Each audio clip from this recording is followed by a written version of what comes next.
Sorry about that. There we go. Hello, good afternoon, ladies and gentlemen.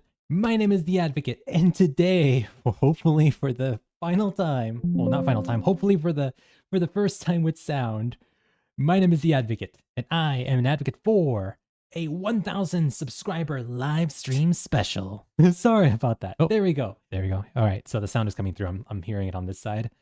Woo! All right. So this is a stream essentially for you guys to hang out with me, talk with me, ask whatever you want. We're just here hanging out, chatting, and seeing what's going on.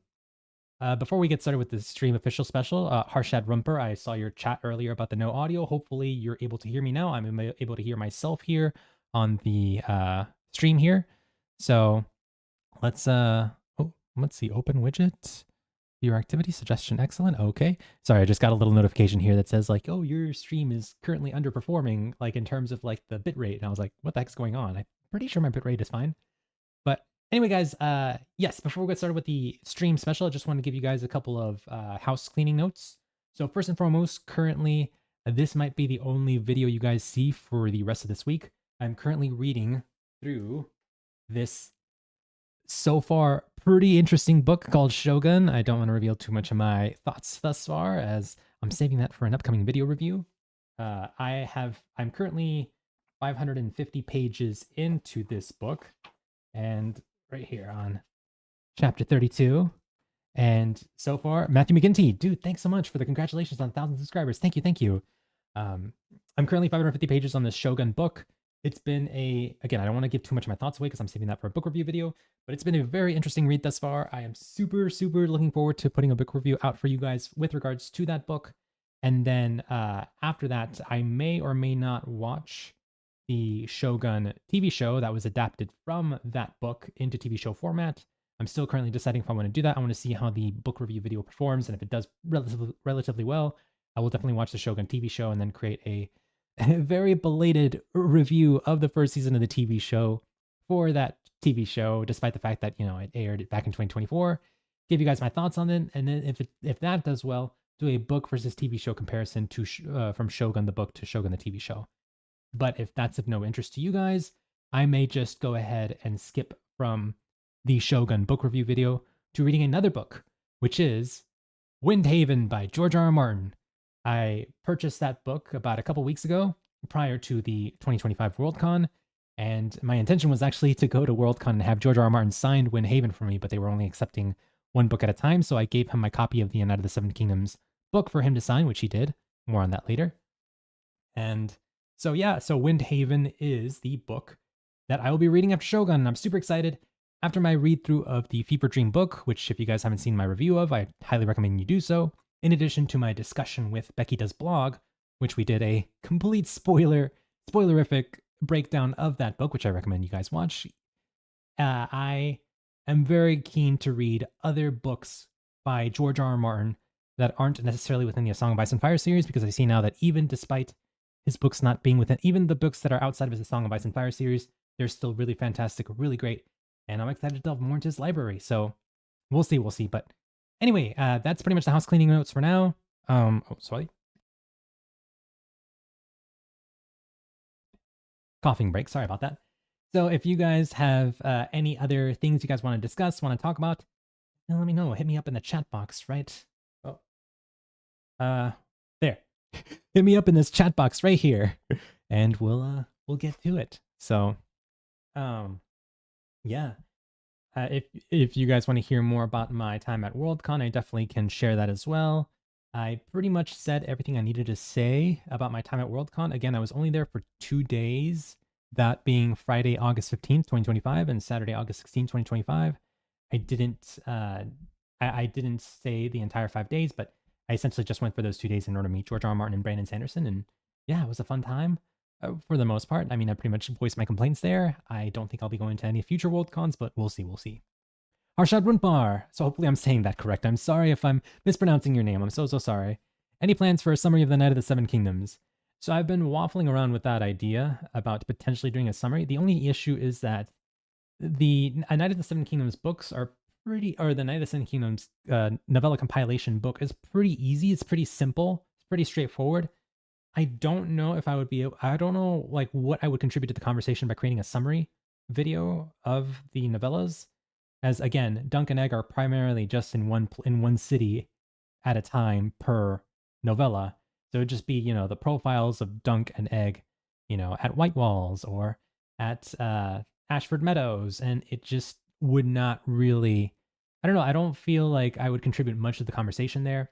In addition to that, I've created videos where I created one video where I broke down the first Hedge Knight novella in bullet point format. You guys should check out that video as well, where I break down the first novella in bullet point format in order to see how the showrunners for the upcoming Another Seven Kingdoms TV show would break down the events from the book into 6 individual episodes. So I feel like I've already kind of done something like that. But if there's enough interest and enough demand, I definitely can create a summary.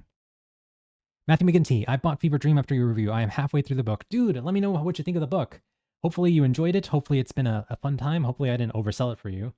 And hopefully you didn't watch the spoiler section of my video or the spoilerific discussion that I did with Becky from Becky Does Blog, because we definitely spoiled everything there. But let me know how you like it once you finish reading it. And then I look forward to hearing your thoughts on that book. It'll be really interesting. Thanks, Matthew.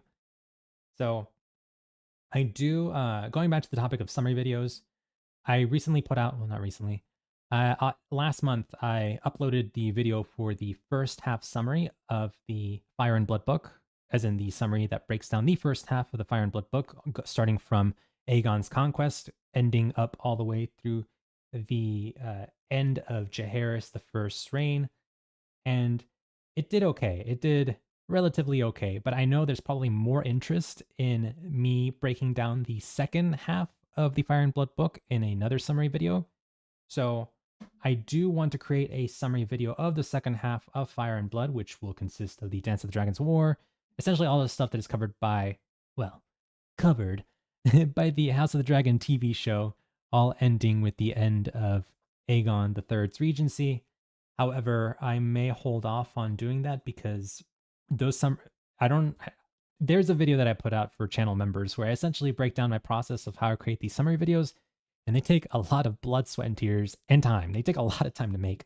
So going through reading the second half of Fire and Blood, that's already like a week and a half of work. In addition to that, writing down the notes, getting everything ready, bullet points, scripting, doing partial script. I don't script everything out. I just do like bullet points and I expand on them in the video. That takes like another quite a few days.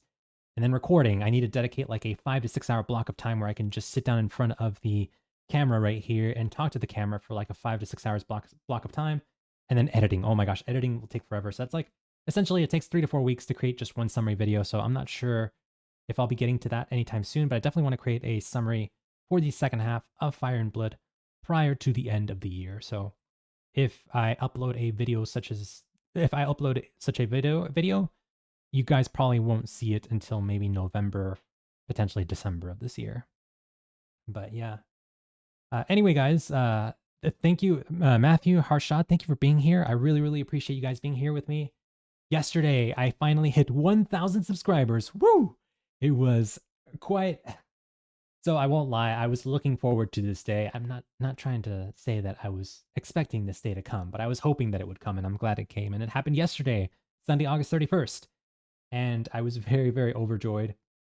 The thing is, when and other content creators could tell you what happens here, but essentially once I hit those 1,000 subscribers, the YouTube gave me the option to monetize my videos, so I did so. And once I hit the little monetization button, all of a sudden, I went through my videos and I saw that like Google placed like ads at like on every single one of my videos, which is fine. I mean, they already put ads on my videos anyway. I just don't get paid for them. Now, hopefully I will get paid for them. However, they placed ads at every single minute interval of the video. And I was like, what the heck is this? Like, I am not putting my viewers through ads where they have to watch an ad every single minute of every video that they watch of mine.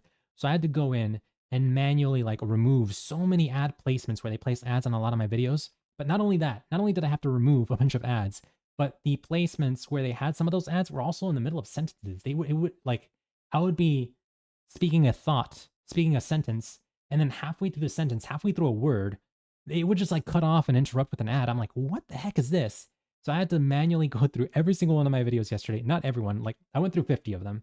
Manually look for where their ads were placed and then move them to more appropriate locations, whilst at the same time removing the overabundance of ads that were occurring at every single minute of the stream, because that was way too crazy. I was like, no way, I'm not putting my viewers through that. So I went ahead and did that yesterday, and hopefully it's a slightly more enjoyable viewing experience for you guys. Whilst I understand the necessary evil of having ads on my videos, so some of them have like 2 or 3 ads, but hopefully it's a necessary evil where it's just enough ads that you don't notice it as much. Whilst at the same time, I get, selfishly, I get paid for my work because I do work really, really hard on these videos. But anyway, Matthew McGinty, I am really enjoying it. I skipped your spoiler review, but I will watch it once I finish Fever Dream. I did have to Google a lot of the terminology related to scene modes. Yes, that's totally understandable. Matthew, dude, thank you so much for watching my video, and then hopefully you are able to get something out of the spoiler discussion once you finish the book proper. I'd be keen to hear your thoughts on the Fever Dream book once you finish reading that.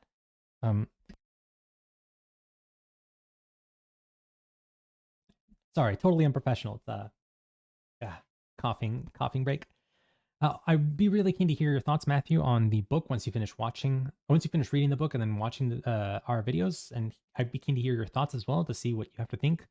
Let me know how far you are on the book without spoiling anything for people who haven't read the book. And yes, Googling terminology related to steamboats, I had no idea what a Texas deck was, but I mean, after reading the book and Googling, I'm like, oh, now I know. Texas deck, quarter deck, all these terms. Pretty great.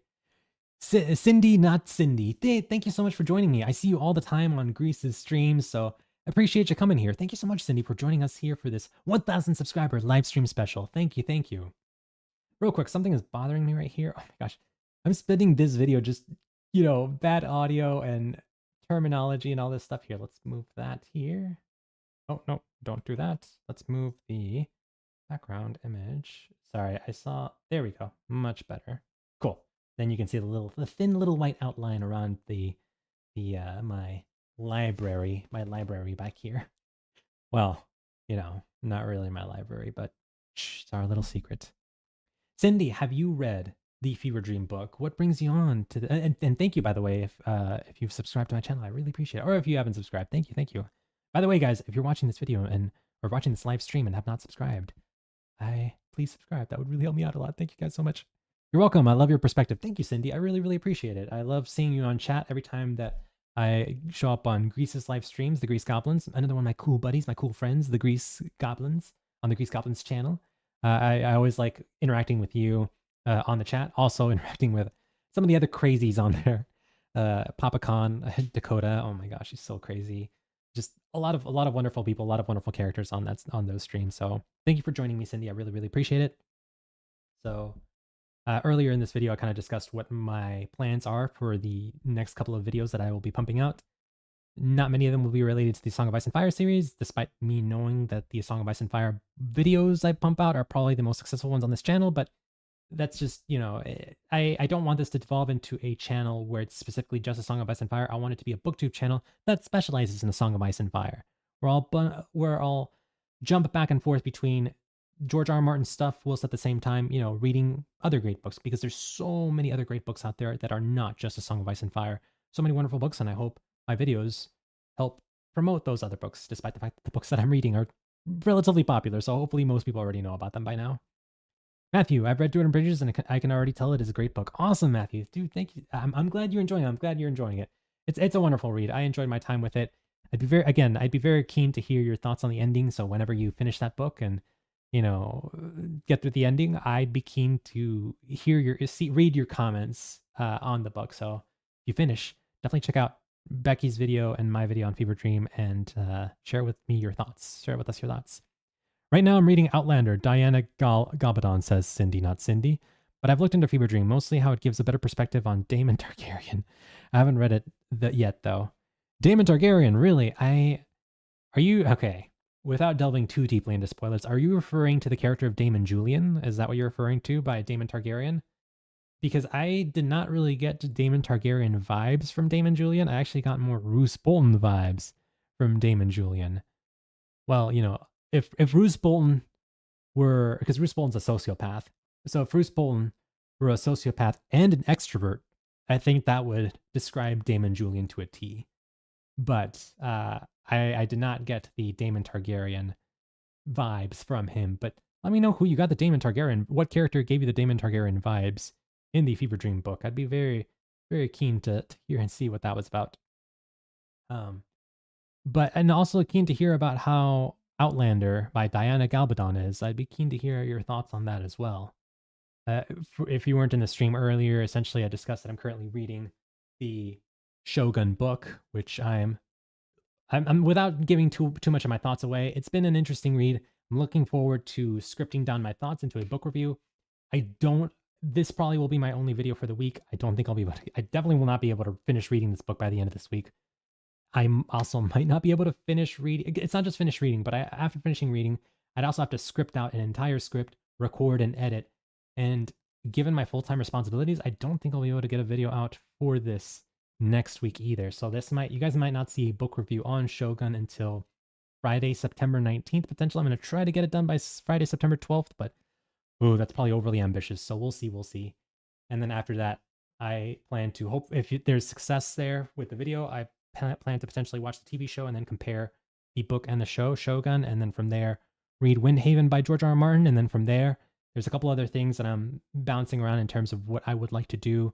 A lot of different books that I might read, might not read. I'm just kind of throwing them up in the air and see what comes once I get to that point. So we'll see. City Night Cindy. I've seen videos saying there's a character that resembles Daemon, but I've also heard that Roose Bolton, maybe it's different characters. I'll let you know once I've read Fever Dream for myself. Yeah, I don't think there's anyone that really... So, again, without delving too deeply into spoilers, the main character, Abner Marsh, so there's two POV characters, and they're both human. Abner Marsh and Sour Belly Tipton. Abner Marsh gives me young George R. R. Martin vibes. So, pretend you've got the brain of old George R. R. Martin inside the body of a younger George R. R. Martin, and he just loves steamboats. That's Abner Marsh. And as far as Sour Belly Tipton, I don't think there's any character within the Song of Ice and Fire series that makes me think of Sour Belly Tipton. And then Joshua York, who is the character that's with Abner Marsh, without giving too much away, he reminds me a lot of Rhaegar Targaryen. And then Daemon Julian reminds me a lot of Roose Bolton. So it essentially turns into this Roose Bolton versus Rhaegar Targaryen thing. And that's all I'm going to say on that. I don't want to spoil too much, but it's a worthwhile read if you get the chance. So, Matthew, I know you're in the chat. Let me know if you got that same vibe as well from those two characters. If you saw kind of the Roose Bolton versus Rhaegar Targaryen thing going on in that book as you're reading it. And yeah, I'm super looking forward to reading more George R. R. Martin books that are outside of the Song of Ice and Fire series. Like, even though the Fever Dream book is definitely is way older than the first Game of Thrones book. A Game of Thrones was released in 1996, and then Fever Dream was released in 1982. So despite the fact that Fever Dream was released 17 years prior to A Game of Thrones, so that's 17 years more of writing experience that George R. R. Martin would have under his belt, Fever Dream is still a very wonderfully written book. And I was surprised that, like, wow, George R. R. Martin, even before A Song of Ice and Fire, he was still an incredible writer. He wrote a lot of incredibly well-written books. I'd be keen to see what other material there is of his that's out there. I know he wrote a lot of short stories, which I'm not too interested in reading. I mean, I might read them if there's interest out there, but I'm definitely looking forward to reading Windhaven by him, which he co-wrote with Lisa Tuttle, and also Dying of the Light, which I do have a book of, which Dying of the Light is older, but I've heard it's got a little bit more jank compared to some of his more newer works. So I'm very keen and interested to read those books by him.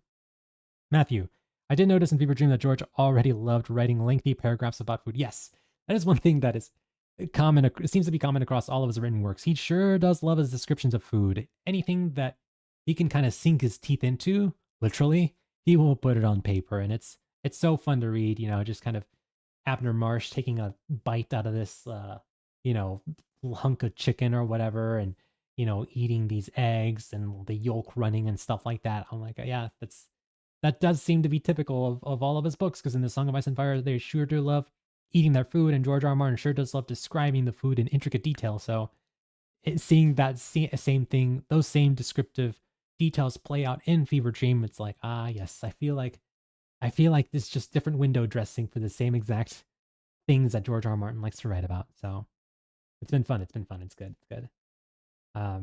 Matthew, do you have any other books you'd be interested in reading from George R. R. Martin's library? Would you be keen to read Windhaven? Because again, Windhaven is another one I've heard is really, really great. I had not heard of it before, but then I saw Kyle from Read by Kyle. He really loved reading the book. Kyle, who I also met at the Worldcon convention here last month, he really, really loved that book. And I just, it's like, all right, I'm super looking forward to now seeing what Windhaven and what some of the other George R. R. Martin books are about. Harshad, English is not my first language, so your summaries help a lot, especially with a map. Thanks. Hey, Harshad, thank you so much. I really appreciate that. I hope my English is not too weird, because I know I sometimes use slang. I sometimes say idioms in my videos, and I'm always worried that, like, oh, maybe I'm saying something that's a little that is not common for other countries. It's not common within the language of other countries. So hopefully you understand it. Thank you. I'm also another thing that I worry about with my videos is that my audio quality might not be good, because sometimes my microphone cuts off the last like half second of my spoken sentences, my spoken words. So sometimes I'll say the word like a dance with dragons, and the mic will cut off the S on Dance with Dragons. So I'll say like a dance with dragon, and so it'll cut off the last half second of the word that I'm speaking. And so then I'm worried. I'm like, oh, I hope people from whose English is not their first language are still able to understand what I'm going for. I've since adjusted my microphone settings so much to the point that hopefully it's finally perfect and you guys can hear everything. But if that's always a worry of mine, so I hope it's helped you out, Harshad. Thank you so much. You're too kind. Thank you. Cindy, not Cindy. I saw your video on Worldcon. Hey, thank you so much, Cindy. Did you see other videos on Worldcon? I think I saw. Well, obviously there's that one video from that person who asked George R. R. Martin that question, who shall not be named. But I didn't see any other videos. I saw a lot of shorts. But like, what did you think of the video? What did you think of my time at Worldcon? My experience there. It, was it everything you thought it was going to be? Matthew McGinty, possibly. What is Windhaven about? I actually don't know what Windhaven is about. I just know that it was co-written by George R. R. Martin and Lisa Tuttle. I like to go into books with an open, well, not an open mind. I like to go into books blind, like to know as less as possible, so that whenever I open the book and I'm reading through it, I'm as surprised as can be. And usually that works for me for the most part. Usually I'm like, whoa, I didn't expect this. Like, oh, whoa, this is what the book is actually about. Other times I am left disappointed, such as when I read Patrick Rothfuss's The Name of the Wind and the Wise Man's, especially in the Wise Man's Sphere. When I first read The Name of the Wind, I had no idea what it was going to be about. I just knew that a whole bunch of people really, really loved that book. And then I read it and I was like, oh, this is kind of slow. And some of these characters are kind of annoying. And I mean, it's beautifully written, but some of it is not good, in my opinion. So I was kind of disappointed, but it is what it is. Cindy, not Cindy. I was happy you took the time to share your thoughts and experiences. Thank you, Cindy. I really appreciate it. I hope it was of use to you if you ever do decide to go to a convention. That was my first ever book convention that I've ever been to. My first time meeting George R. R. Martin, as he signed my copy of the Knight of the Seven Kingdoms book. The only copy, they asked that only one book be signed by him. You can only have one book signed and that's it. And you can only be in line. They were rushing people through the line, assembly line style. So you can only speak with him for like 5 to 10 seconds. He essentially just grabbed your book, signed it, pushed it out the door. There you go. Goodbye. So I didn't have much time to interact with him, but it was a very special experience. So I hope you get to share in that at some point soon too. Matthew, I looked into George's bibliography and I was surprised by how few novels he has written. He appears to have written mostly short stories. That's what I was talking. Yeah, that's so true. That's also one of the things that I was kind of worried about with his bibliography, is that because most of this stuff is short stories, I don't know if I'd be too interested in reading it. Like I'm more interested in reading Windhaven and Dying of the Light, which are actual books. I've heard Armageddon Rag is another one of the books that he has written, but I'm not as interested in reading that one because I've heard it's not good. But when it comes to short stories, I know I've got the Two Dream Songs book that are essentially just a compilation of all his short stories. And look, I'm not saying that George is a bad short story writer. No, far from it. I mean, I've read his The Knight of the Seven Kingdoms novella compilation, which is essentially just 3 short stories into one. However, I'm just the type of person that I prefer to get more invested in a longer form of fiction rather than just something that can be done in 60 to 80 to 100 pages. It's just not the type of writing that I connect with as much as I do with, an actual book. So I totally, if you have trepidation about delving into the short stories, I totally get that. The other thing is that if I were to choose to read short stories, because I now have this booktube side hustle, I would want to create a video on it. And I just don't know if a book review of George R. R. Martin's short story collection would do any good. I hate to make it in a capitalistic sense, but I don't know if it'll do as well in terms of views and numbers as, a book review on A Feast for Crows or a summary of A Dance of Dragons. I just don't think it'll probably do those numbers, but we'll see. Cindy, I would have fainted meeting George. I thought you did a good job. Oh, thank you, Cindy. You won't faint. You'll be fine. You'll be fine. And George is such a cool dude. He's definitely an older man. He's hard of hearing and he's more stubborn than what he was. And he's kind of like a cranky man, old man yelling at cloud kind of thing. More so now than what he was probably 5 to 10 years ago. But he's a cool dude, and you won't faint. I'm sure you'll. It would be like a great thing if you met him. I hope you get to meet him someday. What makes me love A Song of Ice and Fire the most is how he writes multiple POVs, because I think if we only get one perspective, we are missing the whole story. That's true. That's so true. There's something rewarding about seeing the story kind of develop through the multiple perspectives and multiple different characters, because especially you get into the head of all these multiple different characters who have these multiple different personalities, and it's so interesting to engage with each character as they each interpret an event differently through their own personal biases and perspective. And it's so cool. And I love that stuff too. It's one of the things that made me love A Song of Ice and Fire, was just all the different characters and their POV perspectives.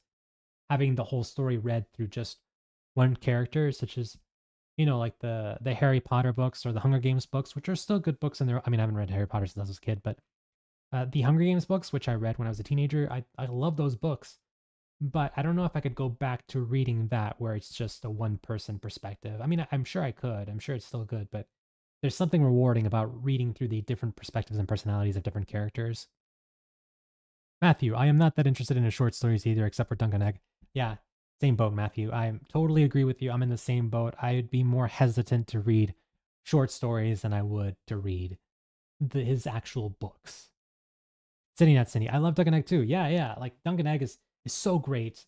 Like the writing quality of the short stories, I'm sure, is still really, really good. Like I'm sure it's fantastic. It's just, I don't know, like there's something about these long form books that call to me more as a reader than reading through 60 to 80 pages. And I know Becky from Becky Does Blog really loves A Knight of the Seven Kingdoms, and that's her favorite book within the A Song of Ice and Fire series. They're tighter books for sure, but I think I just can't place them above A Song of Ice and Fire. Well, except for Dance of Dragons. I can't place them above most books in the A Song of Ice and Fire series, because I just think there's so much goodness and so many things that reward a reader within the A Song of Ice and Fire series that I don't really get from a shorter story. So, those are just my thoughts on that. Matthew McGinty, have you read Scott Lynch? I've heard his books are great, but I don't want to start another series that the author probably will not finish. So I've heard of Scott Lynch. I've not read any of his books. I would be interested. Again, now that I have this booktube side hustle, again, I hate to look at everything through a capitalistic sense, but I now have to look at it through like, will this book, if I read this book, if I'm investing the time in reading this book instead of investing the time in creating a different kind of video, I'll need to create a video on this book. Will a video on such a book get viewers engaged? Will it get likes, comments, subscriptions? Will it get views? And if it doesn't, I then have to decide, okay, well, do I still want to pursue it? And the answer might be no. But if there's a lot of demand for a Scott Lynch book, I would be looking forward to reading it. And I would definitely let you know my thoughts on these Scott Lynch books. So, Matthew, let me know if you would be interested in watching such books from such an author, and if you would be interested in engaging in such an author. So, yeah. Speaking of books, by the by, guys, I'm currently writing my own book right now. I don't want to give too much away, but I'm currently in the midst of writing. I've currently have 215 manuscript pages written for a book that I've been working on since February of this year, and I'm super excited to kind of continue working on it. I kind of have to work on it with the little free time I have, the time that's not taken up by my full-time responsibilities and then the time that's taken up by, working on reading books and then working on BookTube. So there's like a sliver of time there that's left over. So I have to kind of balance my time better, but I'm currently writing a book. I'm super excited to get it finished. I don't know what I'm going to do once I have a fully completed manuscript, as I've heard that getting your book traditionally published is you have to go jump through so many hoops.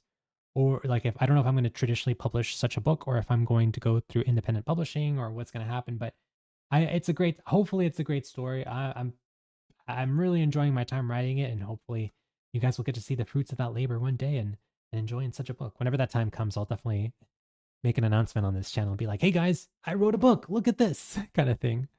It'll be great. It'll be great. Let me know if you guys have any other questions, thoughts, concerns, anything. Welcome, by the way, to my 1,000 subscriber live special. I don't know if you guys noticed, a couple days ago, YouTube unveiled a thing to quote unquote help small channels out called the hype button, where essentially you can hype videos and videos of channels that have between 500 to, for some dumb reason, 500,000 subscribers, which I guess YouTube considers small channels. I didn't know 500,000 subscribers was considered a small channel, but I guess they do. So you now have the option to hype videos. So if my most recent video, the Fever Dream spoiler discussion, intrigues you and you really enjoyed it, definitely give it a hype, help it out. And if you hype it up, apparently it can get enough points to the point where it's on a leaderboard and it improves, and people can then go to that leaderboard.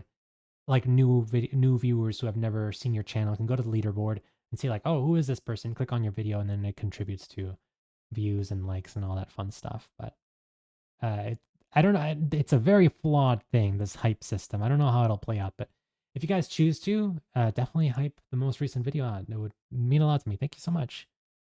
But yeah, let me know if you have any other thoughts, concerns, video. Oh, is the book you are writing a fantasy book? It is without giving too much away, I don't want to give it too much away just because I'm not prepared to like give too much away. It's a fiction. It is a fiction following let's see, how much can I say without giving too much away? We have 5 different POV perspectives. It is a fiction book where it is very much grounded on our reality. There's no magic, there's no anything like that. It's grounded on our reality, but there is one thing that well, I don't want to say it's fantastic. It's not fantastical. It very much can happen in real life. There's one thing that these 5 POVs are trying to overcome in this fiction book. And that's all I feel comfortable in unveiling for now. But I'm super excited. I'll delve more as I write more. I'm currently at 215 manuscript pages. I currently have 55,000 manuscript words for it completed.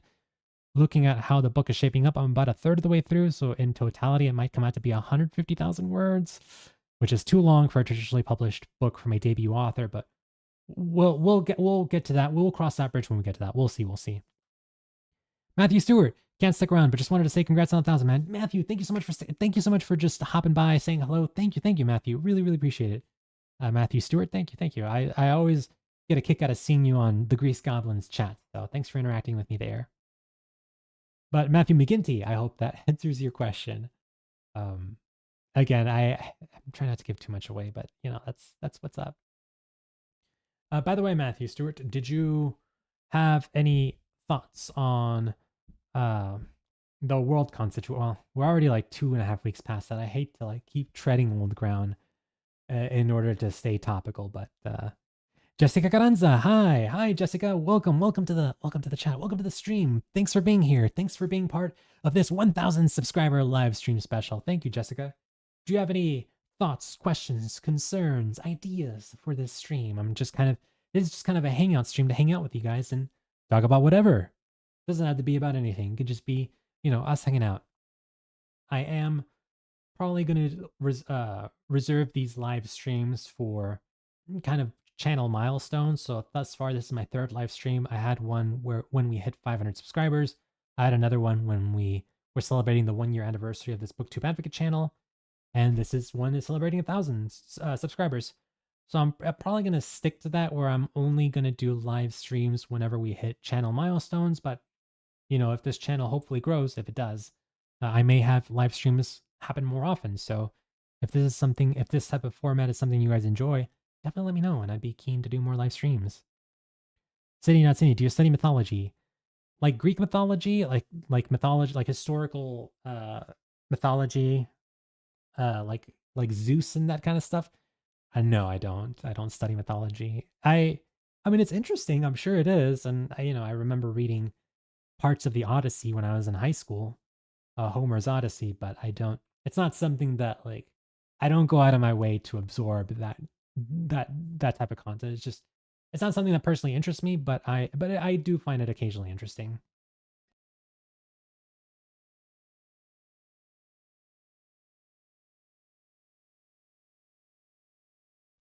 Ah, very professional water break. Gotta love it. Matthew Stewart, the whole world thong. Oh man, I'm getting tongue tied. The whole WorldCon thing was just ugly all around. Obviously an unwell person, but I hate anytime someone goes after George with his own mortality. Yeah. So, like I mentioned in the WorldCon video, and like I mentioned on the Grease Goblin stream when he and I talked about the situation, you have every right to be disappointed, upset, angry with George over his lack of communication over the past 14 years of, claiming again and again that, like, oh, I'm working on it. Oh, I'm getting it out. And then he's clearly, well, not clearly. He has writer's block and he's procrastinating on the book and doing other things to take his mind off wins. And then he gets even further behind. So it's definitely a self-induced thing that he's doing, where he's not able to write himself out of a situation. So he's doing other stuff to, I guess, procrastinate on wins. You have every right to feel upset at him over that. What people shouldn't do is what this girl did at this convention, where they went up to George R. R. Martin with a microphone and then to his face told him, oh, since you're not going to be around for much longer, ha ha ha. That is not cool. And it's not just George. That's not cool to do to anyone at all. You don't just go up to them and be like, oh, you're going to die. Nothing, you're not going to do anything. You're not worth it. I prefer the thing you're working on over you as a human being. That's not cool. So, yeah, it was ugly all around, and I hope George is doing okay. I've heard that he was in much better spirits at Bubonicon, which was the New Mexico science fiction convention, than he was doing at Worldcon, because at Worldcon well, he kind of was already looking out of sorts, but after that incident, he just kind of looked. Um, I mean, he was walking around just fine, but he never I never saw him smile. He wasn't smiling. Cindy, not Cindy. Oh, just meaning that Tolkien wrote Lord of the Rings after deep diving into untangling Norse, Celtic, and European mythos, which fascinates me. That's so cool, Cindy. I I just read books. I don't really like partake in the research that the authors did to write their books, the type of mythology that they invested in to get to the books that they wrote. I'm sure it's interesting. It's personally not something that I seek out, but that's cool, Cindy. That's cool. Matthew, I'm frustrated about wins too, but he's a person with his hands in many pies at the moment. It's his time. He can do with it as he pleases. That's so true. He he worked so hard to get where he's at now. Like there's so much written work by him prior to A Song of Ice and Fire, and even the earlier parts of A Song of Ice and Fire. He wrote so many books, so many short stories to get to where he is now. He has every right to enjoy that. He has every right to enjoy that the fruits of his labor. And obviously, we all want wins. I'm pretty sure he wants wins out too. I don't think he's doing this on purpose, but he, us, a fan going up to his face and screaming at him and telling him, that his life doesn't mean anything, and it like what matters most is the book he is writing as opposed to he as a human being. You know, no, that's not good at all. Not cool at all. Not Cindy. Agree, Matthew. Yeah. Agree, Matthew. Agree, Cindy. We're all on the same page here.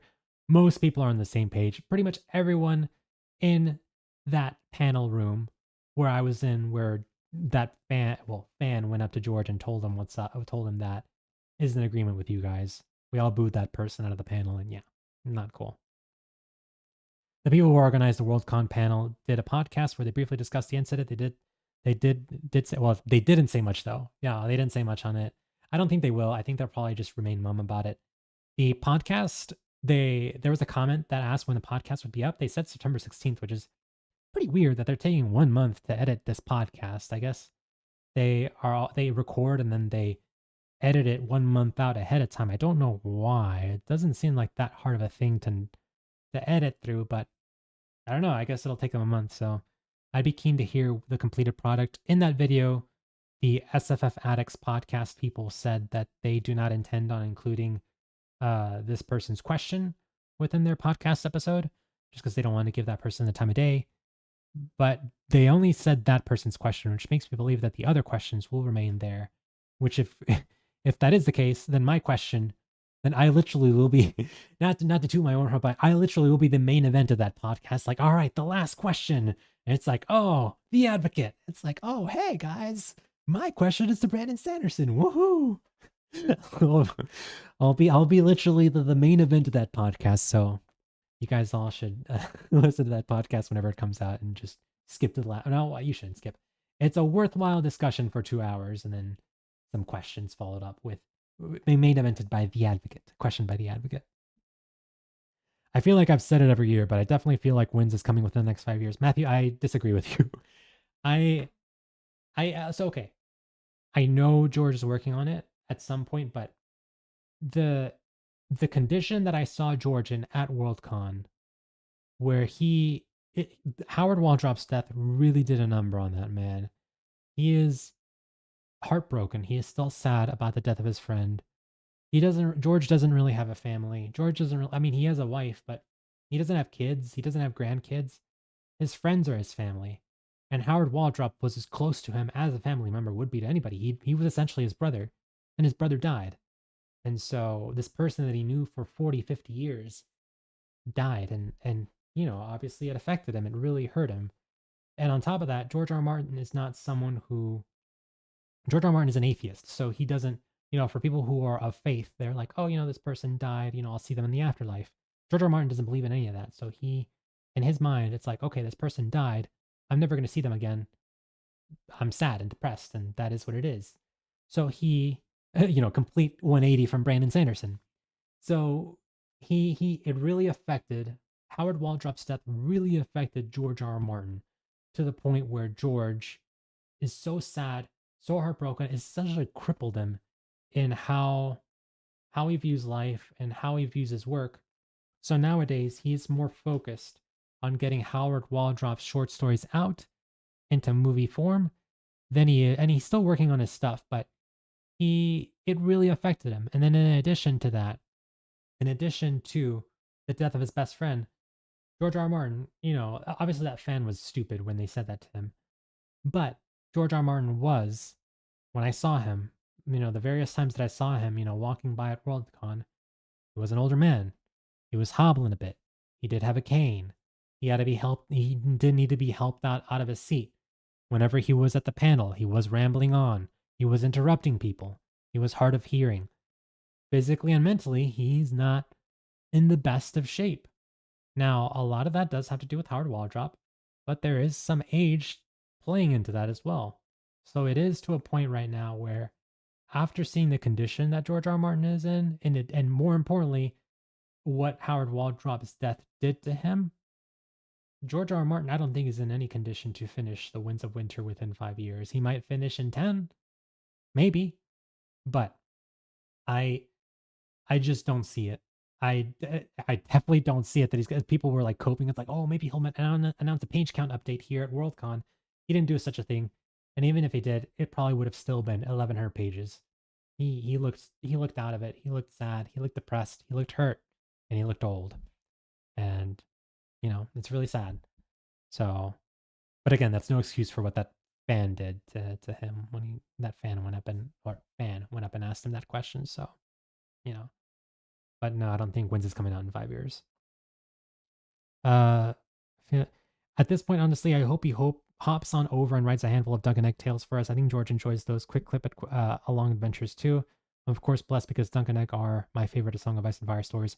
Yeah, no, I totally agree. I think if it helps him with his mental health, I think he should just divert his attention away from the Winds of Winter. I mean, everybody will complain, everybody will give him a hard time, but he should do what's best for his mental health. And if that means writing another Duncan Egg story, which is much shorter, much less ambitious to do than writing a, full on 1500 to 1800 manuscript page Winds of Winter book, then he should pursue that. He should just write a 100 manuscript page, one POV short story Duncan Egg novella. And I'm sure that would help him out a lot. So we'll see. PL Stewart, the Drowned Kingdom Saga. Dude, thank you so much for hopping on. Just popping in quickly to say congrats on 1,000 subs. Many more sub milestones to come, I'm sure. All the best. Thank you, PL Stewart. A pleasure getting to talk with you at Griftkin's live stream. Guys, if you haven't checked out Griftkin's live stream, where PL Stewart, myself, and a bunch of other people, JC Byrne, we all discussed kind of Griftkin, of course. We all got together and just talked about our experience at Worldcon. Definitely check out that video. It's 2 hours long, but definitely do that. It'd be great. Appeal, thanks for stopping by. I really appreciate it. Thank you. Thank you. Matthew McGinty, I also think he should focus on Duncan Egg. Yeah, not that he should focus on it completely, but I think it would help him out a lot in his mental health struggles. I think it would help him. I think it would help dig him out of the funk that George currently finds himself in. Matthew Stewart, especially with the upcoming series, Matthew. Yeah, that would tie in so well with the upcoming A Knight of the Seven Kingdoms TV show. If he released a novella, now granted, we have only, we're already into, this is September 1st, which by the way, happy September, guys. We're already at September 1st. January 1st is 4 months away. He literally has 4 to 5 months to work on a Duncan Egg novella in order to time that with the release of the Knight of the Seven Kingdoms TV show. So, that's overly ambitious.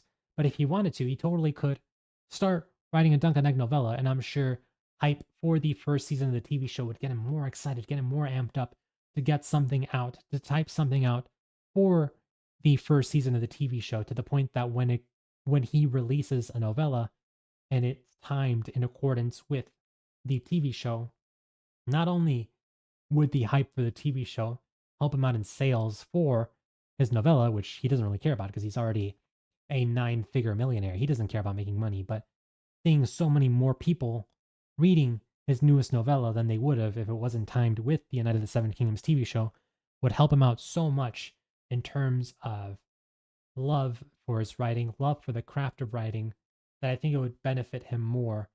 And in the long run, would also help him get him out better out of his Winds of Winter writing funk than what he is in right now. So I'm all for him writing another Duncan Egg novella. People will complain about it, but if it's best for his mental health, then he should go for it. So yeah. Water break.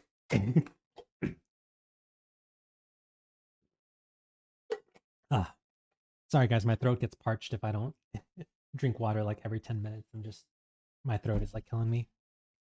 Matthew Stewart, I'm so worried the show is going to try and wrap Duncan Egg into Aegon's dream White Walker business right out of the gate. I think we all just have to accept the fact that the showrunners are all going to do their own thing with George R. R. Martin's written material. They're all going to, ever since they introduced that dagger, Aegon's dagger, and we're like, oh yes, the prophecy of the prince who was promised, the prophecy of a song of ice and fire. Aegon the Conqueror came over to Westeros in order to, help have a Targaryen on the Iron Throne, so that whenever the others and the White Walkers come south of the wall to take us over, the Targaryen can help take them down. That whole show-only plot point, which admittedly did come from George R. R. Martin and is, I guess, canon as can be without it being in the books. That came from George R. R. Martin. It still is a show-only plot point that I'm sure all the other A Song of Ice and Fire adaptation TV shows are going to follow up on, and they're all going to definitely go full throttle with. So, yeah, I don't see any way in which that dagger doesn't come into play, and the whole Aegon's dream White Walker business isn't part of the show. Matthew McKinsey, if George released another Duncan Egg novella, would it be in an anthology? I don't know. I think George R. R. Martin would sell himself. I think what would happen is if George R. R. Martin released a Duncan Egg novella by himself, he could just release the novella as is, just the 100 pages, and it would make bank. He could release it for like $5-6 on Amazon.com, and it would sell, I don't know, like 50 million copies or whatever. I have no idea, but it would sell a lot. It would sell like hotcakes. So he could make money that way and just release it on his own. But you might be right. It might be released as part of an anthology, and I think what would happen is George R. R. Martin would team up with a lot of his friends who aren't as successful and have his friends who are writing short stories be like, hey guys, I'm releasing this new Dunk and Egg novella, but in order to make it a more complete book, I need, a total of like like 5 or 6 novellas in association with this Dunk and Egg novella. Who wants to come board? And so like all these authors that are less famous and less popular than George will take up that opportunity in order to, you know, be associated with this book that has George R. R. Martin plastered on the cover. So that when people pick up this book, this anthology, and they read through George R. R. Martin's novella, they would also inherently read some of the other novellas included within this novella collection, and then thus the notoriety of George R. R. Martin's friends would improve and increase because they're attached to this George R. R. Martin and this George R. R. Martin novella within this anthology. So you might be right; it probably would be in an anthology. But it wouldn't be for George's benefit. It would be for the benefit of George's friends or the benefit of anyone who has a short story that wants to attach themselves to George R. R. Martin. Who are you looking forward to seeing adapted the most in the show? Maykar and the Laughing Storm are 2 fascinating characters I've always wanted to see on the screen, so I'm pumped for them. That's a good question, Matthew Stewart. So Ricky from Voice of Old Town said that I believe he said the Laughing Storm was adapted really, really well in the upcoming TV show. I don't know. I don't think there's any character I'm particularly looking forward to. I guess I'd be interested to see what they do with Egg, because it's so easy to make this young child, this young wise, 9-year-old child, have him turn into like, a robotic Bran Stark like character who just knows everything and doesn't, it's like, I know the way. Why do you think I came all this way? Turn him into like an emotionless robot, an emotionless mascot for the TV show.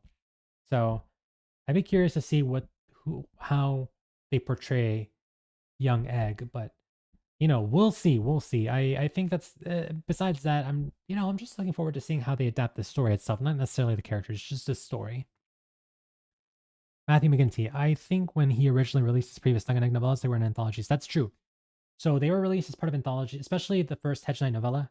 So when George R. R. Martin released A Game of Thrones in 1986, it did okay. It was an okay, definitely not now. Nowadays, it would be like gangbusters, like one of the most biggest best-selling books ever. But back then in 1996, it did okay success-wise.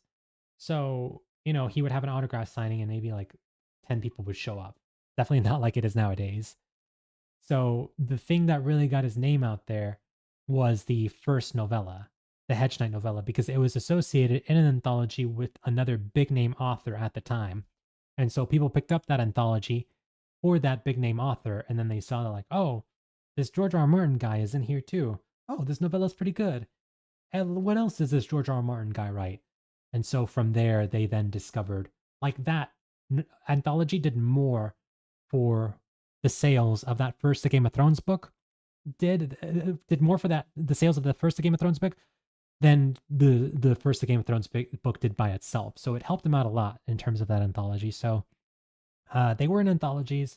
They helped out George a lot, and I could see that tradition continuing. But this time, George R. R. Martin being the headliner of the anthology as opposed to some other bigger named author at the time.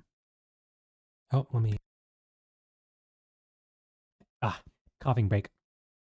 Matthew Stewart.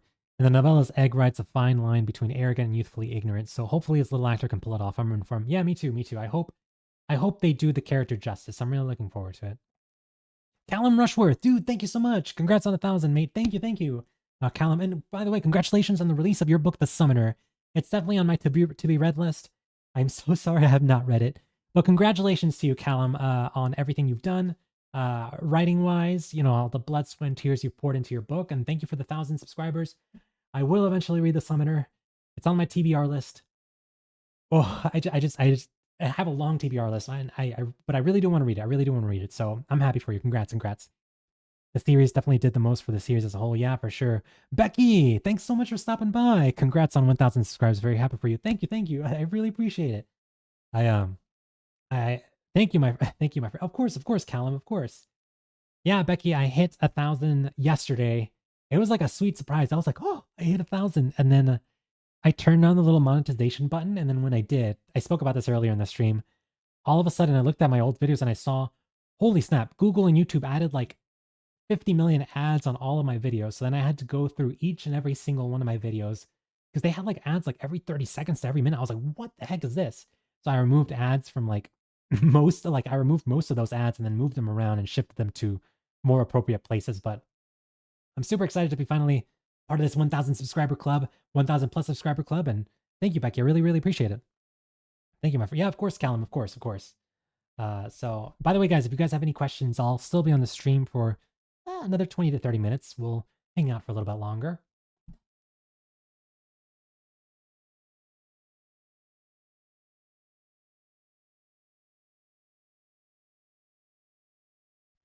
Oh my gosh, my throat gets parched whenever I talk too much on camera by myself. I'm essentially just talking incessantly to a camera, but my throat gets parched. So I need like a drink of water. I need a cough.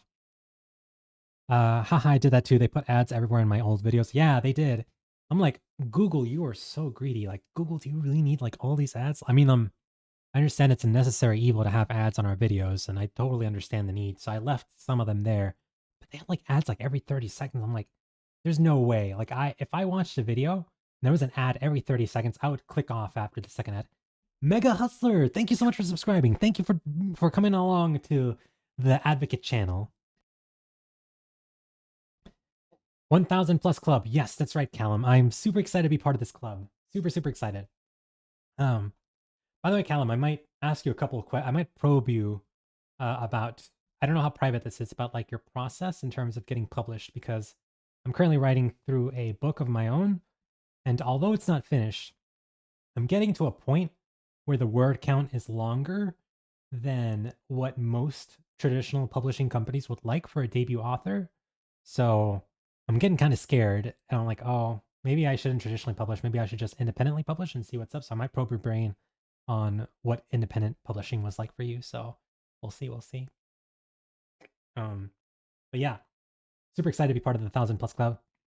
I don't think all the ad slots get used though. I had 20 ad slots in a video last week, but I only saw 4 when I watched it. So hopefully they don't get all used. Oh, that's the hope. That's the really big hope, because oh my gosh, if I saw an ad every 30 seconds, I would yell and scream. I'd be like, what the heck is this? Like, oh, I would just click off immediately. Even if I like the video, I don't know. I think I'm just an impatient person. So if I saw that, I would freak out. But I'm glad that not all the ads play, because oh my gosh, that would drive me so crazy. That would be insane. And hopefully you guys aren't seeing ads on this stream. I turned off. There's before I clicked the go live button, there was a little option here where it's like monetization off or on. I kept it off because Becky, I remember what happened to you last time where you left it on and people. I mean, I'm glad you left it on. They're like, awesome. Like, I'm super happy for you getting some kind of ad revenue for it. When I know people were like making comments about it, so I was like, oh, like I made sure to like at least for this stream to leave it off, and then after the stream is over, I might turn it back on for just to play a few ads. We'll see. So, but I'm glad only four of the 20 ads. Oh my gosh, 20 ads on one video. Callum, sure, I'm proudly self-published, but I went through the trad route until an agent told me, and I quote, I love the book, but I can't market it without spice. It's these scenes, and I noped out so hard. Oh my gosh, Callum, I would totally understandable, Callum. I would do the same thing. If someone asked me like, hey, you know, this book is good, but you should add some more love triangles in there. And oh, what about you know, some spicy bedroom scenes? I would be like, no. Totally understandable. I do not I like, yeah, it's probably for the best, Callum. I'm glad you stuck to your guns and wrote the book that you wanted to write without having to be manipulated into writing something you don't want to write.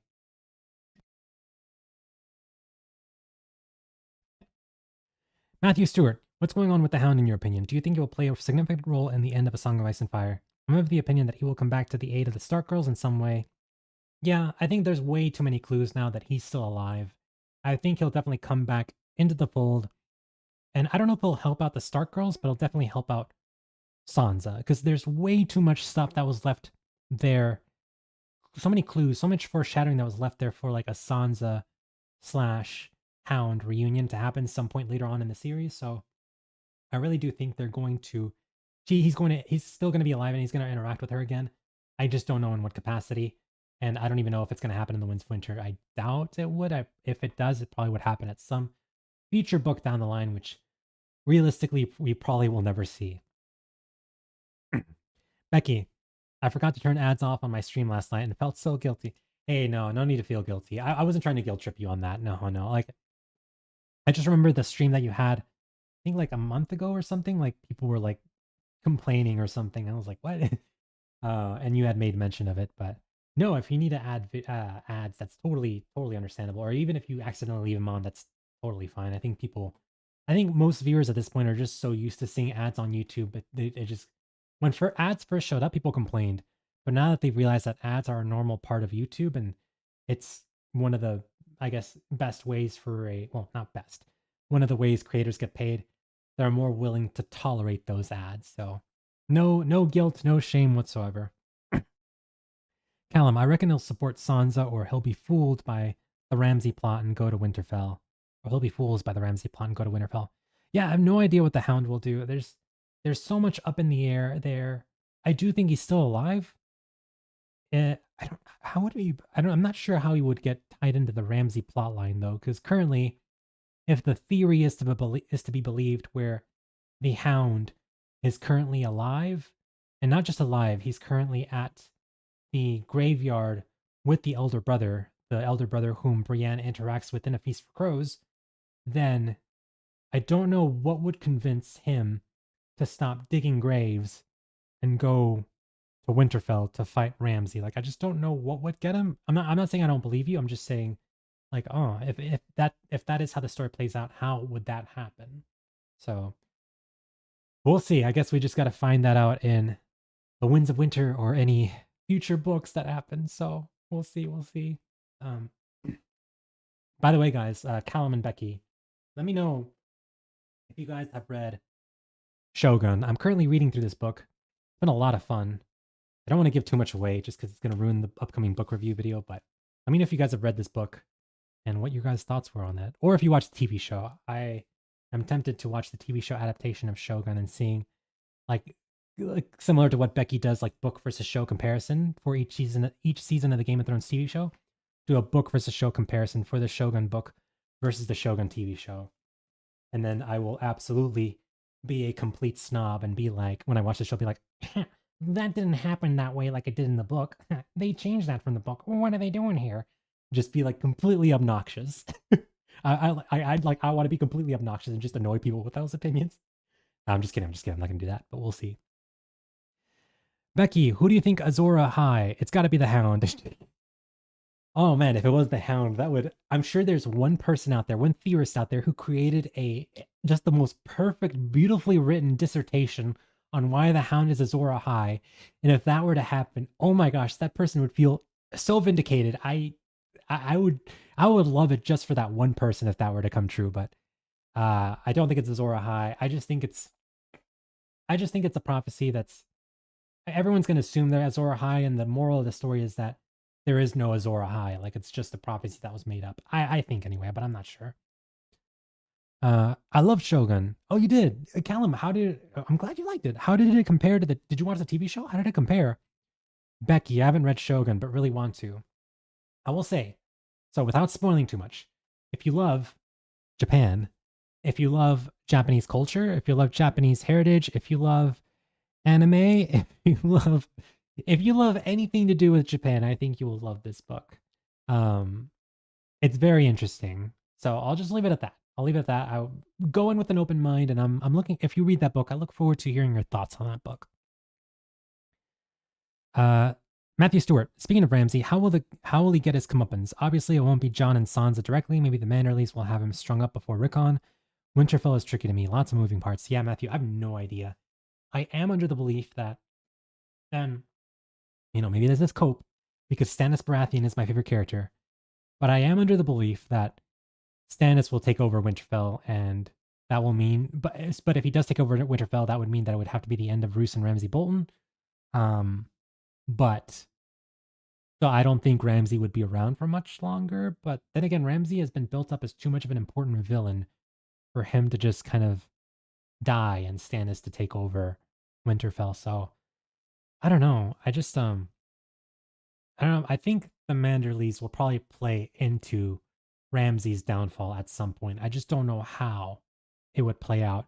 That's probably one of the things that George R. R. Martin is stuck on. That's probably one of the things that's keeping him from finishing the Winds of Winter book. Callum, but it was a challenge, especially the POVs jumping mid paragraph at times. Oh yeah, so because the characters also because the book jumps between like people speaking Japanese and Portuguese and English. Well, kind of. The text is in English, but the interpretation is that they're speaking different languages. The book will constantly hop back and forth between POV perspective, like halfway through a sentence, like all of a sudden, without spoiling too much, like the Japanese Christian girl, she'll be Midori. I forget his name. Oh my gosh, I have to. I just read a chapter yesterday. How am I forgetting? The Japanese Christian girl. She'll be saying something, and she'll be saying, the text will be in English, but the interpretation is that she's speaking Japanese. And then all of a sudden, mid paragraph, it'll flip over to Blackthorn's perspective, and Blackthorn will be speaking Portuguese, but the text will be in English. And so, like, a thought will come up, and you're like, oh, like the context clues are there, so you recognize that, like, oh, this is Blackthorn speaking and not the Japanese girl. But you're like constantly having to flip. You're like pay attention to context clues. You're like, okay, this is Blackthorn. Oh, this is Toranaga. Oh, this is Yabu. Like you have to constantly like pay attention to the context clues and flip back and forth. So it gets a little bit to be too much, but it's been fun. It's been fun. Shogun looks huge. How many pages is it? So this is, for some reason, if you get this book on Audible or on an audio book service, it's split into 2 books, which is, I guess, for business sense, they wanted to split the book into 2 parts, so you have to spend 2 Audible credits on it or buy 2 separate audiobooks for it. But it is not looking at spoilers, not looking at spoilers.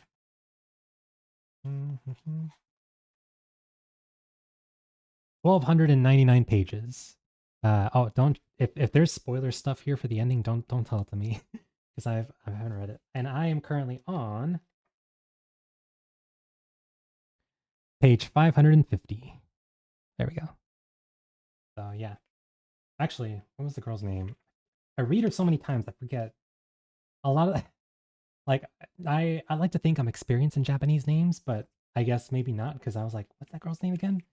Her name is, let's see, Omi Mariko. Mariko's her name. The Japanese Christian girl who Blackthorn. Well, I'm not going to spoil. But anyway, she's supposed to be really pretty in Blackthorn. I think she's really pretty, and that's all I'm going to say on that. Wow, Shogun's writing style sounds challenging. Yes, it's not too bad. It's pretty simple. Oh, not pretty simple. It's easy to grasp on enough. Like you just got to pay attention to the context because be like, oh, like all of a sudden someone's referring to their pistol. It's like, okay, so it's got to be someone who's not a samurai, and then like dialogue will pop up, and each person has such a distinct distinct voice. You immediately know it's like, oh, this is a samurai. Oh, this is Tonagara. Oh, this is Blackthorn speaking. So you should like it should be like it's not too hard to grasp on who it is, but you do kind of have to constantly flip back and forth, being like, who's like, like just play mental exercises here. Matthew Stewart, who's the hooded man in Winterfell? I read a theory somewhere that it could be Howland, but that doesn't work for me at all. Howland is totally convening with the Green Man at the God's Eye. That's so cool, Howland, the Howland theory. Are you referring to the person that's doing the murders at Winterfell? Like why people keep disappearing and why Little Walder got killed off? I honestly think I think it's probably one of the Manderleys. I'm not sure. As far as who killed Little Walder, I think it's just Big Walder who killed him. But as far as the other ones go, like all the murders that happen at Winterfell and Dance of Dragons, I don't know. I think it's got to be a Manderley or someone who doesn't like the Boltons, doesn't like the phrase. So that's the only thing I can come up with. But who's to say? Who's to say? I don't really know. Oh, by the way, guys, something I didn't know, and I've seen Becky discuss this in one of her streams, is that there's a leaderboard. I'm looking at it now. There's like a little like top fans thing that pops up at the top of the chat, and I'm seeing it here. Matthew McGinty's in first place, Sydney Not Sydney's in second, and Harshad Rumpar's in third. Yeah, I have no idea how is it like the people who chat the most in the chat box, they get moved further up on the leaderboard? I have no idea how that works, but anyway, that's so cool. Thanks for being here, guys.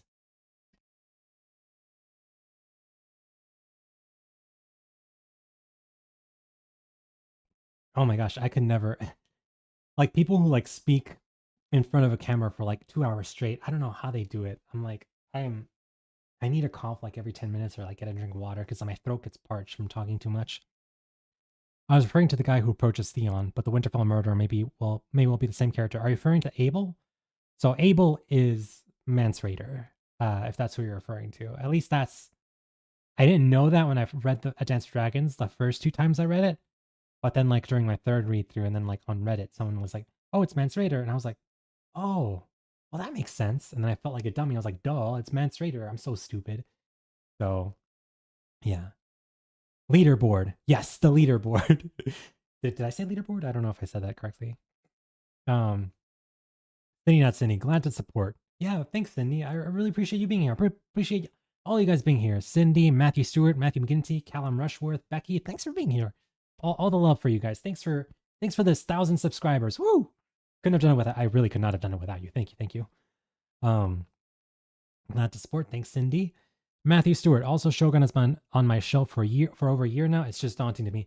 It is pretty daunting. It's pretty big. It's longer. So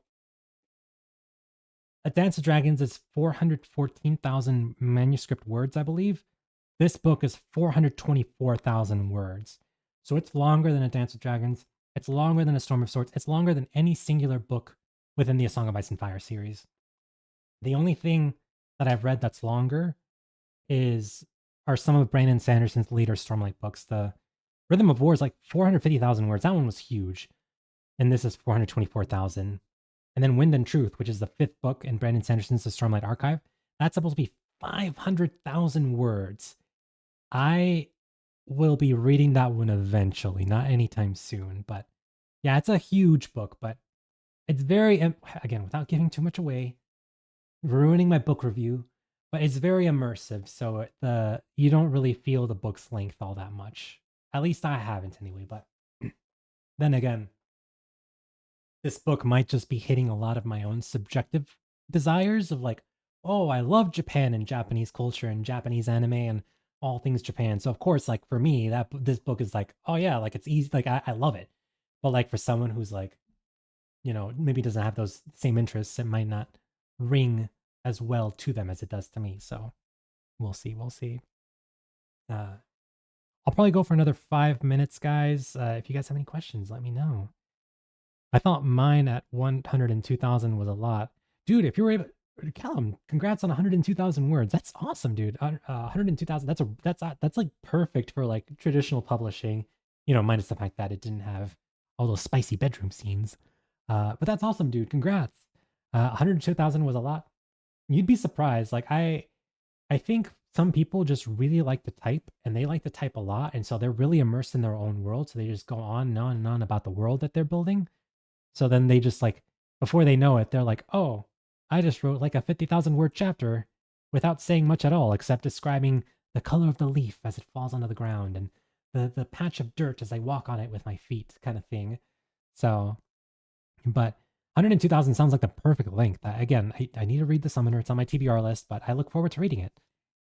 Becky does blog. I'm excited for more of your book reviews. Can we get a sneak peek on what content you've got coming up? Wow, Becky, way to set me up for that one. Thank you. I talked about it earlier, but my Shogun book review is the next video I'm working on. I don't think I'll be able to finish this book this week. I probably will be able to, I think I'll be able to finish it next week, which means that by the time I finish it, I need a script of book review video, film of book review video, and edit it down. So I'm going to try to get it out Friday, September 12th, but I think that's going to be overly ambitious and unrealistic. So I think the next video you guys will see from me won't be until Friday, September 19th. And that'll be a book review video on Shogun. And then if it does well, I think I'll watch the TV show and then do like a very belated, long after most people have stopped caring about the first season of the TV show, do like a TV show review of the first season, Friday, September 26th. And then the Friday after that, the first Friday of October, do like a book versus show comparison. But if this book review video doesn't do well, my next book that I would want to read and do a video on would be a book review video on Windhaven by George R. R. Martin. Because Becky, as you and I found out, George has a lot of great stuff that he wrote outside of the A Song of Ice and Fire series. So I'd be very keen to read Windhaven by George R. R. Martin and then do a book review video on that. And then after that, I might do a. I'm bouncing around between multiple ideas. I want to read Assassin's Apprentice by Robin Hobb. I also really want to read Jade City by Fonda Lee. I have a friend who just really, really, really wants me to read Red Rising. It's his favorite book series. And he's like, he told me, I refuse to watch any of your videos, Advocate, until you do a book review video on Red Rising. I was like, fine. So that's, I'm hopping, bouncing around between multiple ideas after that, but we'll see. We'll cross that bridge when we get to that. But as of now, it's Shogun and then Windhaven, and yeah, we'll see after that. But thanks for asking, Becky. I really, really appreciate you. Matthew Stewart, I've been on a short story kick lately, so I'm into the quick and breezy pace Lamau, reading lots of old pulps. Oh, really, Matthew? Let me know. Share some with the class. What short stories are you reading? And have you read any of George R. R. Martin's short stories that he has in his Dream Songs and Tough Voyaging anthologies? Because I'd be curious to hear what you thought about those as well. Callum Rushworth, my novella is currently out with beta readers. That's 19.5 thousand words. Was tough to keep this one neat. Oh, really? Dude, wow, Callum, you're like a man of many talents. You have a book out, and you're also writing a short story. Holy smokes. Dude, congrats. That's awesome. Congratulations on your short story. I'd be keen to hear what it's about. And also, hopefully your beta readers are giving you a lot of very fruitful and good constructive feedback to help you out, as opposed to being like, oh yeah, it was good, or oh, I didn't like it. And then you have to ask them like, why did you like it, or why didn't you like it? And they're like, I don't know. So hopefully you get something more constructive from your beta readers.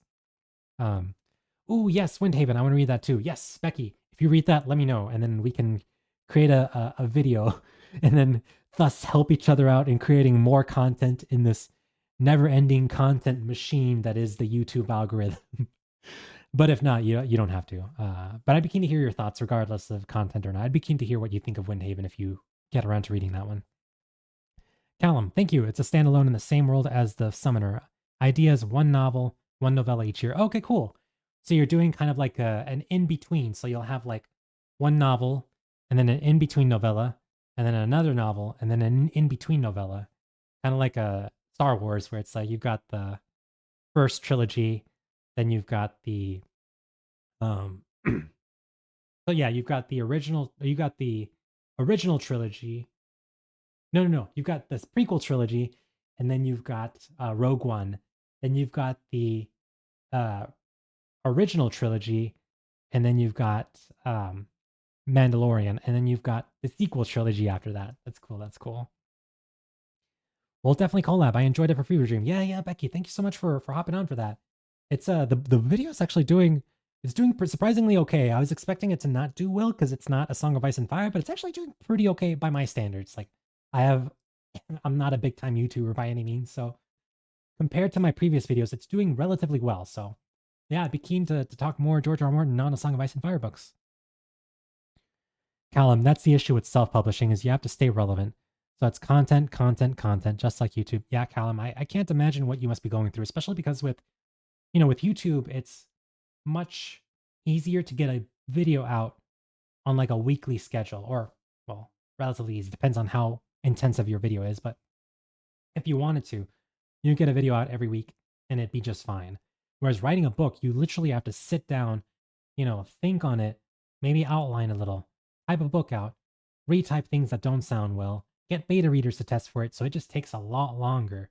And then, if your first book doesn't do as well, you have like sales wise, you have to get a second book out in order to like in order to convince people if they have to read the first book, if they want to read the second book, and then get a third book out. And so it's just, that's like months and months, years and years of work. So I can imagine that it must feel like a content machine, just constantly you're having to go through this book writing process. So Callum, all the respect in the world to you. That's a lot. So I wish you all the best. Hope it goes well.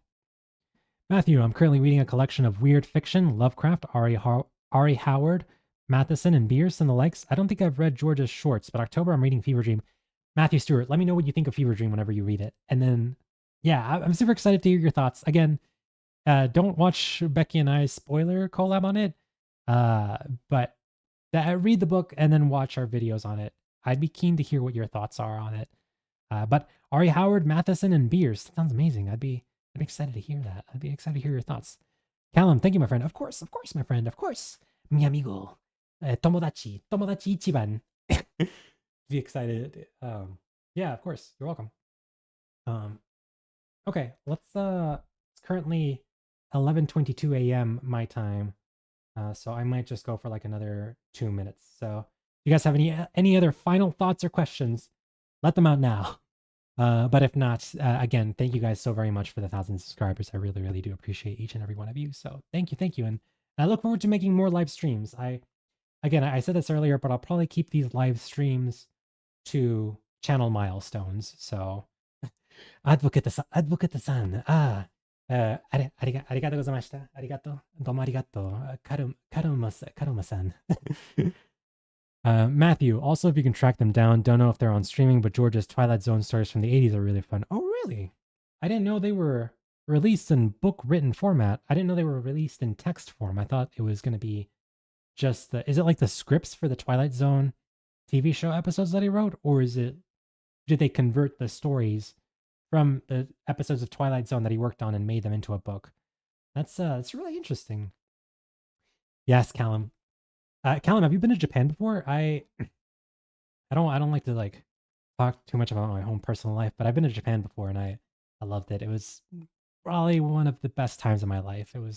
I backpacked from north to south and it was fantastic. I loved it. But if you get a chance to go, I recommend going to Japan. It's so cool.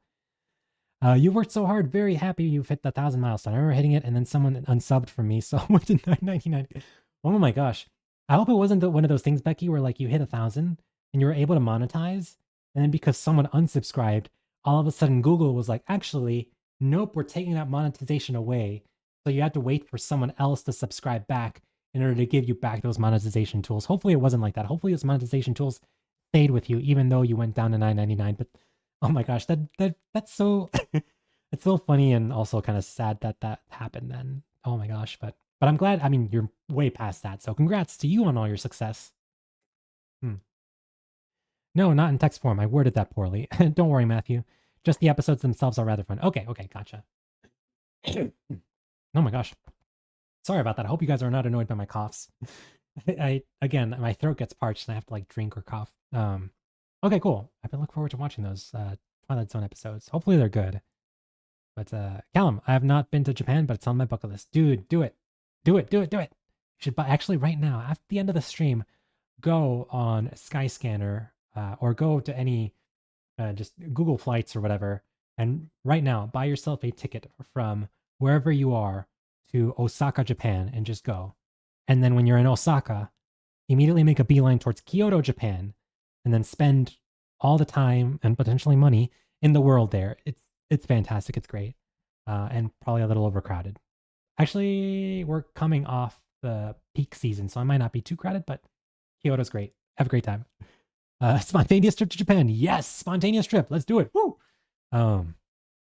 Just the episodes themselves are rather fun. Flights booked. Sorry, Becky. Oh, dang it. Peer pressure, Becky. You gotta go now. Leaving you with dinner. Oh, you guys are too funny. But anyway, I think that will do it for this stream. Hope to see you drop in on Eric's stream later, Advocate. Congrats on 1,000. But oh, thank you so much, Matthew. I really appreciate it. Yeah, Greece, Eric, we Discord quite a bit, quite often. Like he's the person I Discord message the most. So if he ever wants me on, I'd be happy to be on. And I'm trying to think of ideas for like future collabs. So if I have other collab ideas, I might run them by him. And if he approves, then it's like, oh yeah, you'll see us together. This is not the last time you'll see Greece and I together. You'll see Greece and I together more often than you'd like, probably. But you'll see us again. Don't worry. But yeah, thank you, Matthew. I really appreciate it. And booktube trip to Japan, yes. And then you got to buy the Japanese version of A Game of Thrones. A Game of Thrones.